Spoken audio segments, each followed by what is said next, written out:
Howdy, folks. I'm a pack of ravenous wallets, I remember. and here's some Reddit. Our first letter is titled, Am I a jerk for my response when my boyfriend brought up the apartment purchase slash ownership in front of his family?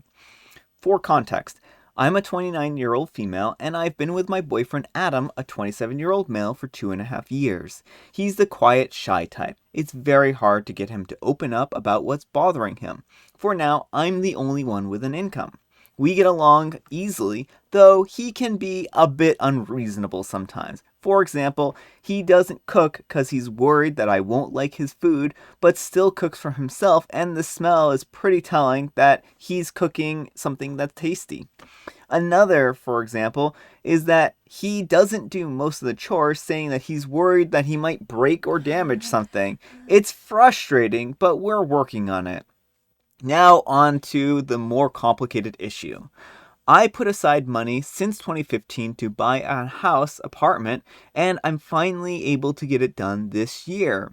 When I told him this, he got agitated and said that I should wait longer until we're married. But I said no. He started complaining about how bad he feels about seeing me buy the apartment myself without having him contribute. I asked what I was supposed to do because it kind of sounded like he has the problem, and no offense, but he got worked up and gave me two options. One is put his name on the title, or two, not buy the apartment till marriage so it'll become a shared marital asset. Okay, I said no, and that was final, and he should drop it, and he did eventually.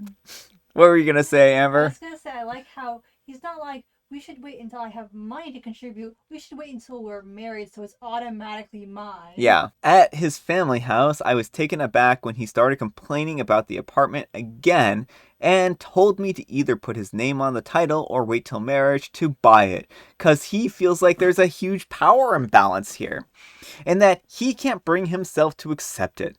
He also said that it makes him feel like he contributes nothing. I snapped and said, the reason you feel like you contribute nothing is because you literally contribute nothing. And I suggest you fix that by actually finding a job and having a decent income. His family looked shocked.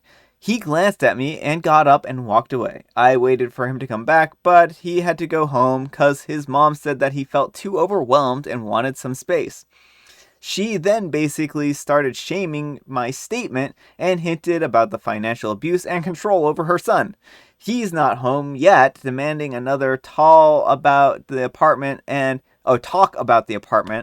probably expecting me to agree to the one option. Edit, in case it matters, he has a disability that limits his job opportunities. Alright, folks, what do you think? Jerk or not the jerk? Not the jerk. OP, you're the only one contributing, and it's clear that, like, how would being married fix the power imbalance? It wouldn't. Well, but It then doesn't. he automatically is entitled to the Yeah. property. All that does is make it so that he then has this shared marital asset, so that if you get divorced from him, then you will owe him half of it, right? So this isn't so much about power imbalance as it is about him feeling like he is going to be missing out on some, financial incentive if you buy this without him. Well, he could still contribute by actually pulling his weight with the house, but he literally just chooses not to do anything. Yeah, exactly. Our next letter is titled, Am I a jerk for not allowing my wife to go out with her friends without her wedding ring? Context, I'm a 37-year-old male, and I've been married to my wife, a 35-year-old female, for 15 years.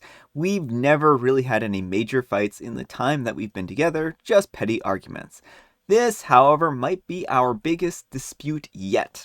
So the other day, my wife had told me around 5 that she would be going out to a local bar with some of her friends.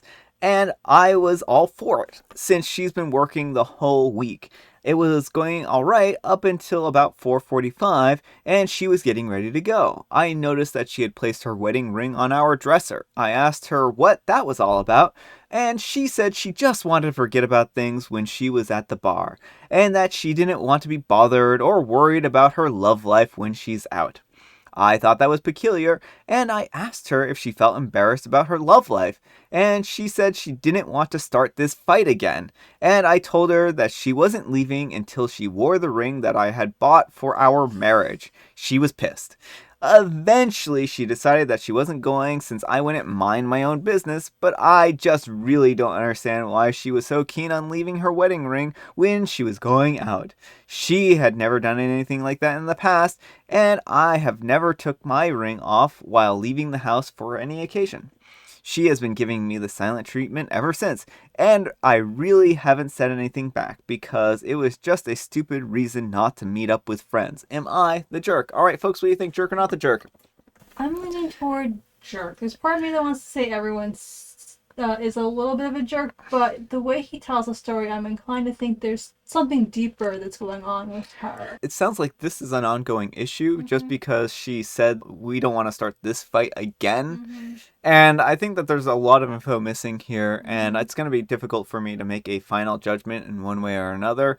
I definitely think the way he's phrased this puts him into a pretty unfavorable light and puts it a pretty high potential on my list that he's actually the jerk in this situation. And the way he sounds like he forces her, like it's one thing to ask your partner to do something, be like, could you just wear your wedding ring? It's another thing to be like, you are not leaving the house. Like it sounds like he's treating her like she's a child. And our next letter is titled, Am I the Jerk? I broke up with my ex because of her past. I broke up with my ex-girlfriend of 8 months because of her past. I was having a shower thought when I remembered my friends asking me if my girlfriend had a high body count. I told them that she only had one body before me. My ex had said to me that she doesn't have any sort of relationship with the guy, but that her family member had encouraged her to lose her V card already. So she had told me that she wanted to get it done and over with. And in my head, I'm thinking, okay, so she only did it once? Boy, was I wrong.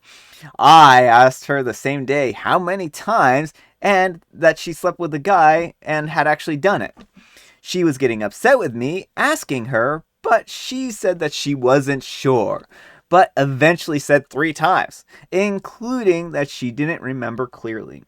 But this was only like 6 months ago from when we originally started dating, so I would assume that she's lying and not trying to give me a straight response. So I'm certain they did it many times over. What frustrates me is not her past, but the fact that this man did absolutely nothing to show her that he cared, and then got all of that for free many times, while I'm over here as the first guy that showered her with attention, love, and gifts. I couldn't help but be sick to my stomach, and I got super frustrated thinking about it. I broke up with her the same day as I asked her, Am I the jerk?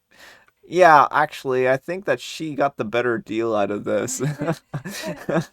Say OP is a jerk, but like also I just want to say with the way he phrased it as she only had one body before me, all I could think of was like Invasion of the Body Snatchers type things, like how many bodies has she stolen? And our last letter is titled, Am I a jerk for using my ex-wife to test the women I date? My ex, a 37-year-old female, and I, a 37-year-old male, divorced 5 years ago. We have 2 girls we share custody of, 11 and 8. The divorce was amicable, and we just realized that we wanted differing things for our futures. And we got along and cooperate really well. We consider each other friends. We have a system where if I'm starting to really like someone that I'm seeing, I'll have my ex stop by to grab something, while I have the woman over. I think seeing how they react to my ex showing up, and how they act towards her, and what they have to say when she leaves shows a lot about who they are. If they insist that my kid just spend the night without having any of their favorite stuff, or possessive or catty when she's there, or say something like, once we get married, maybe you could get full custody so she doesn't have to come around anymore. All of these things have happened. Then I know to be on edge. I'm not saying that I automatically break up with someone if they don't act perfect, but I feel like it helps me see the red flags more clearly and address the things so we're both on the same page. I was telling a friend about doing this, and she said it was manipulative and a jerk move, and that it was weird using my ex like that. I feel like it's harmless, but am I the jerk? Alright folks, what do you think, jerk or not the jerk? Jerk. Don't use relationship tests. They will come naturally in the process of dating somebody. Be on the lookout for those red flags while you're dating the individual. You do not need to test them in order to find the red flags. They will pop up naturally, I assure you.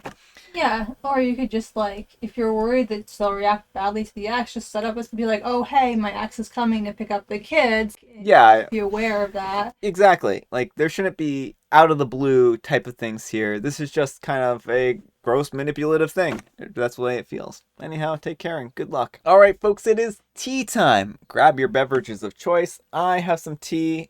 Amber has some tea. She has mint tea. And Amber has a joke for us. What did the cafe patron think of their oolong? What? It was terrific.